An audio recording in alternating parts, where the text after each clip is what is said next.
Weaning is often misunderstood. Many parents think of it as the process of stopping breast milk or formula, as if it's a habit that needs to be kicked. A better and more accurate way to think about it is complementary feeding. You aren't taking something away, you're starting something new and wonderful. The goal is not to stop milk, but to begin a lifelong, healthy relationship with food. This process is about adding to your baby's diet, exploring new things, and building positive habits. This journey is about helping your baby develop new skills and a curious palate. Physically, they need to learn to chew, swallow, handle food with their fingers, and eventually use utensils. But just as importantly, they need to go on a sensory adventure. They must learn to move beyond the one sweet, smooth taste of milk and explore a whole world of different textures and flavors, from the bitterness of kale to the lumpiness of a bean mash. Weaning is a journey of discovery, not a race to an endpoint. The most important rule on this journey is to let your baby be the guide. Every child is completely unique. There is no one-size-fits-all timeline.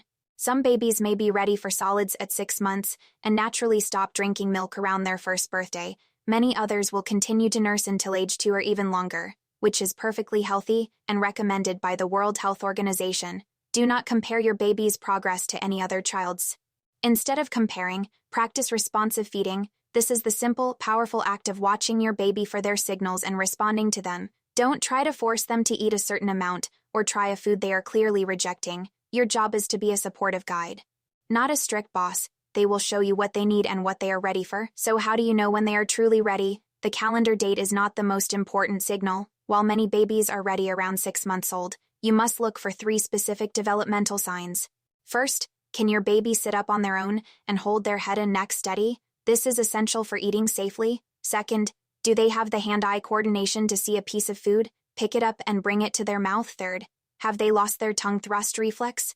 This is an infant reflex that causes them to push things out of their mouth. If they still do this, they aren't ready to swallow. If all 3 signs are present, you are good to go. If not, they need more time. Even if they seem fussy, are chewing their hands, or waking up at night, those are just normal baby behaviors, not signs of readiness. The first month of solid food is not about nutrition. Your baby will continue to get virtually all of their calories and nutrients from their milk. The mission of this first month is simple exposure. You are a flavor tour guide. This is where the strategy of vegetable-led weaning is so important. It's tempting to start with sweet foods like fruit puree or baby rice.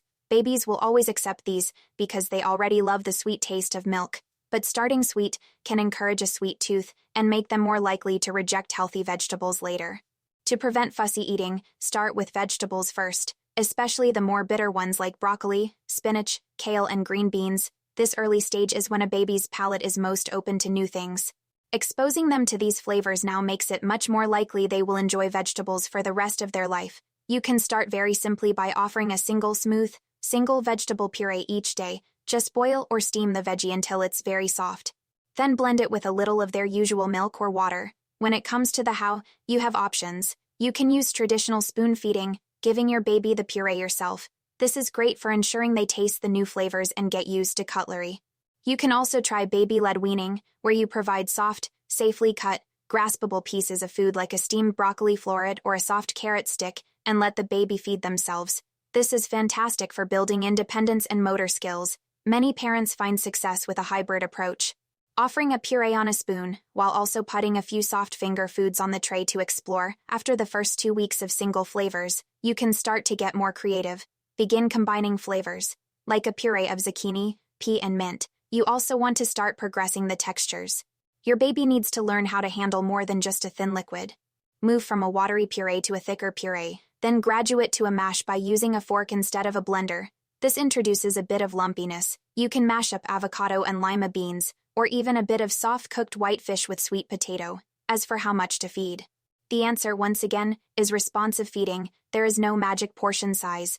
Your baby's appetite will change from day to day. Offer a small amount, and if they eat it and seem interested in more, offer more. The moment they turn their head, push the spoon away, or get distracted, they are done. Stop immediately. Forcing a baby to finish teaches them to override their own natural fullness cues. Remember, milk is still the primary source of nutrition, so don't let it spoil their appetite for solids. Try to offer milk at least an hour before a solid meal, or right after it, rather than right before. After the first month, you just continue to gradually turn up the dials on taste, texture, and portion size. Introduce more complex finger foods, like soft vegetable scones or cull chips.